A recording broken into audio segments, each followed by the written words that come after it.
अवश्य विचारा. परंतु जजमेंट आज सन्माननीय न्यायालयाचं आलेलं आहे आणि तब्बल 17 वर्षाच्या अव्याहत संघर्षानंतर ते जजमेंट आलेलं आहे. त्यामुळे आम्ही सर्व संबंधितांचे मनपूर्वक ऋणी आहोत. खूप खूप धन्यवाद. त्यावेळी भगवा आतंकवाद असं याला म्हणण्यात आलं होतं, पण ज्यावेळी निर्णय लागला त्यावेळी तुमची नेमकी प्रतिक्रिया काय होती? कारण त्यानंतर पृथ्वीराज चव्हाण म्हणाले की भगवा आतंकवाद असं म्हणता येणार नाही, शब्द योग्य नाही, सनातनी दहशतवाद असं म्हणता यावं असं त्यांनी म्हटलं. स्वतंत्र भारताचं सर्वोच्च संविधान आहे, यच्चयावत भारती, त्याला प्रमाण मानून त्याला वंदन करून आपलं जीवन या स्वतंत्र भारतामध्ये जगत असतात. कायद्याचं राज्य आहे. आरोपी पकडला, 24 तासात हजर करा, पोलीस कस्टडी घ्या, दोषारोपपत्र दाखल करा. मालेगाव विस्फोट खटल्यामध्ये 20 जानेवारी 2009 रोजी दोषारोपपत्र दाखल केलं. का नाही हा खटला निकाली काढला? का हा खटला प्रलंबित ठेवला? कोणी त्या करदात्या भारतीयांच्या पैशांचा अपव्यय केला आणि काय गरज होती? अशा कुठल्या संविधानिक तरतुदी अंतर्गत, कुठल्या कायदेशीर त्या प्रक्रियेअंतर्गत इथल्या बहुसंख्यक समाजाचे जे आस्थेचे, अस्मितेचे, जे प्राणाचे शब्द आहेत त्या शब्दांना जोडून आतंकवाद आणि भगवा शब्द लावला? तर माझं असं म्हणणं आहे की बहुसंख्यक हिंदू समाजाच्या मतांच्या आधारावरती पिढ्यानपिढ्या सत्ता भोगणाऱ्या या निर्लज्ज काँग्रेसच्या नेतृत्वाला थोडी तरी लाज वाटायला पाहिजे.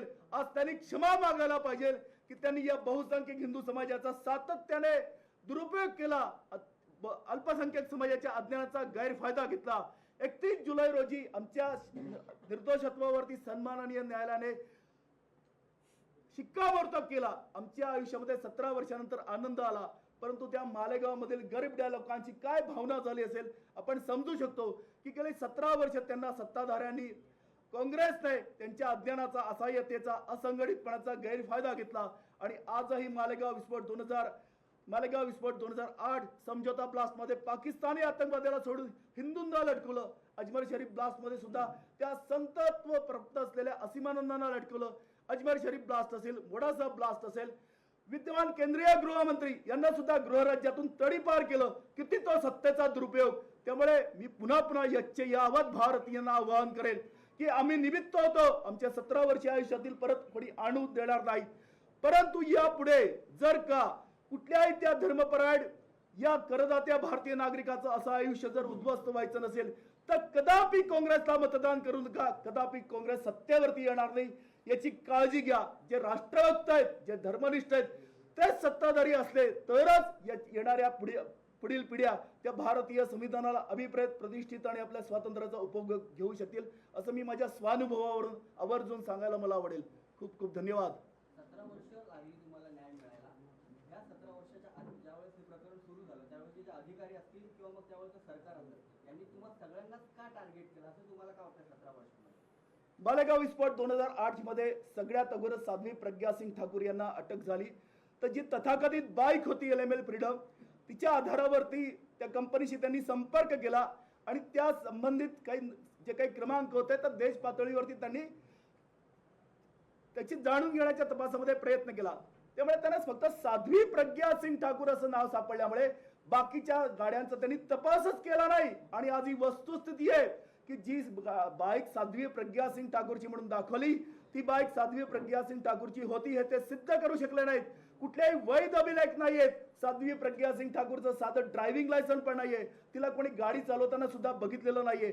त्यामुळे धादांत खोटी फक्त आणि फक्त 2009चं मुस्लिम तुष्टीकरणाचं जे गलिच्छ राजकारण खेळायचं होतं म्हणूनच या सगळ्या आरोपींना या खटल्यामध्ये गोवलं. जे काँग्रेसचे विरोधामध्ये होते, जे धर्मांतरणाच्या विरोधामध्ये संविधानिक कर्तव्य पार पाडत होते प्रामाणिकपणे, असं ठरून 1000 लोकांना या मुंबईमध्ये घेऊन आलेत.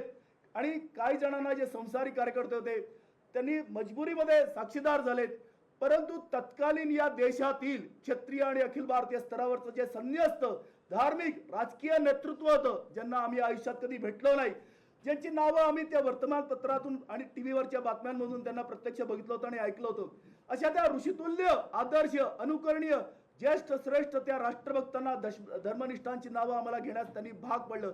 आम्ही ती नाही घेतली म्हणून आम्हाला आरोपी बनवलं.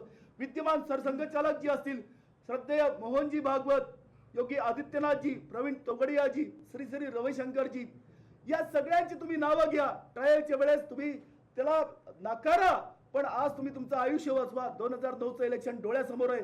हे फक्त मी नाही म्हणत आहे, ती या खटल्यातील एक साक्षीदार सुद्धा म्हणतायत.